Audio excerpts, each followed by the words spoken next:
গ্রামের নামটি সন্ন্যাস গ্রাম। অরণ্যে ঘেরা একটি ছোট্ট গ্রাম। গ্রামের পাশেই একটি বাঁশবাগান, যা দিনের বেলায় একদম সাধারণ মনে হলেও রাত নামলে যেন ভয়ঙ্কর কিছু হয়ে ওঠে।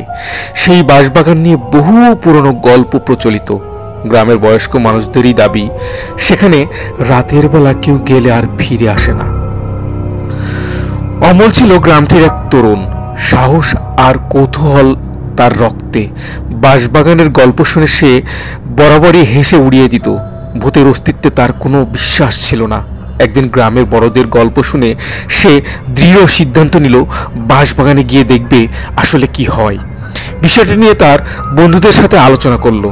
তার বন্ধু রাজু, সুমন ও তপন তাকে নিরুৎসাহিত করার চেষ্টা করলো। তপন বলল, ওখানে গেলে তোর জীবন শেষ। গ্রামের পর গ্রামের মানুষ সব বলেছে রাতের বেলা ওই বাগান ভীষণ অভিশপ্ত, কেউ বেঁচে ফিরেনি। কিন্তু অমলের সাহসকে দমাতে পারেনি কেউ। সে ঠিক করলো পূর্ণিমার রাতে বাঁশবাগানে সে যাবেই। পূর্ণিমার আলোয় বাঁশবাগান আলোকিত হয়ে উঠেছিল। অমল হাতে একটি টর্চ আর পকেটে একটি ছোট্ট ছুরি নিয়ে বের হয়ে গেল। রাত তখন গভীর, সবাই ঘুমিয়ে পড়েছে। বাঁশবাগানের কাছে পৌঁছে সে একটু থমকে দাঁড়ালো। গাছের ডালপালা থেকে অদ্ভুত এক আওয়াজ আসছিল, যা বাতাসের সঙ্গে আরো ছমছম লাগছিল। বাঁশবাগানে ঢুকেই সে খেয়াল করলো আশেপাশে সবকিছু কেমন যেন অদ্ভুত হয়ে যাচ্ছে। বাঁশের পাতাগুলো যেন তার দিকে তাকিয়ে রয়েছে, আর গাছের ছায়াগুলো ভয়ঙ্কর সব চেহারায় রূপ নিচ্ছে। হঠাৎ পেছন থেকে একটা মৃদু হাসির শব্দ শোনা গেল। অমল চমকে পেছনে তাকালো, কিন্তু কাউকে দেখতে পেল না। মনে হলো বাতাসের সঙ্গে কেউ যেন কথা বলছে। সাহস ধরে সে এগিয়ে চলল। হাঁটতে হাঁটতে সে বাঁশবাগানের গভীরে চলে গেল। হঠাৎ করে চারপাশে আরো বেশি অন্ধকার হয়ে গেল। টর্চ জ্বালিয়ে সে দেখতে পেল একটি ছোট্ট মাচার মতো কিছু বানানো। সেখানে কিছু মোমবাতি জ্বলছে। অমল বুঝতে পারছিল না এমন জায়গায় মোমবাতি কে জ্বালিয়ে রাখবে। তখনই একটি কণ্ঠস্বর ভেসে এলো, তুমি এখানে কেন এসেছ? অমল ভয়ে থমকে গেল, সারা শরীর শিউরে উঠল। সে কোনো উত্তর দিতে পারল না।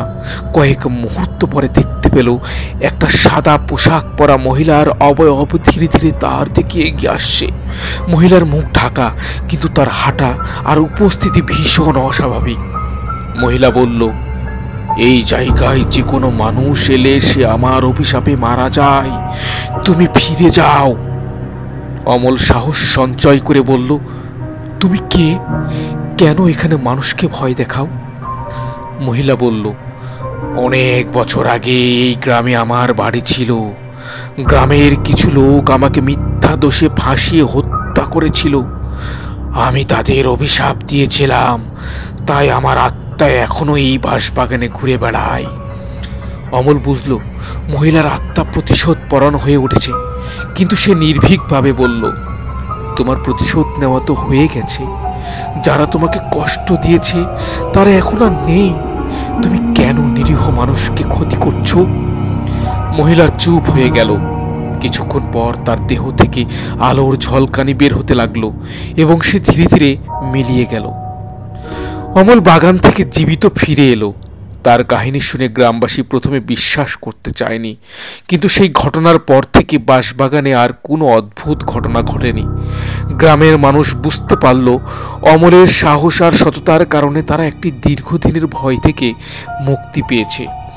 বাঁশবাগানের রহস্য শেষ হলেও অমলের এই অভিজ্ঞতা গ্রামের গল্পের অংশ হয়ে গেল। এখনো সন্ন্যাস গ্রামের মানুষ রাতের বেলা সেই বাঁশবাগানের দিকে তাকিয়ে ভয়ে নয়, বরং কৌতূহলে দিন কাটায়।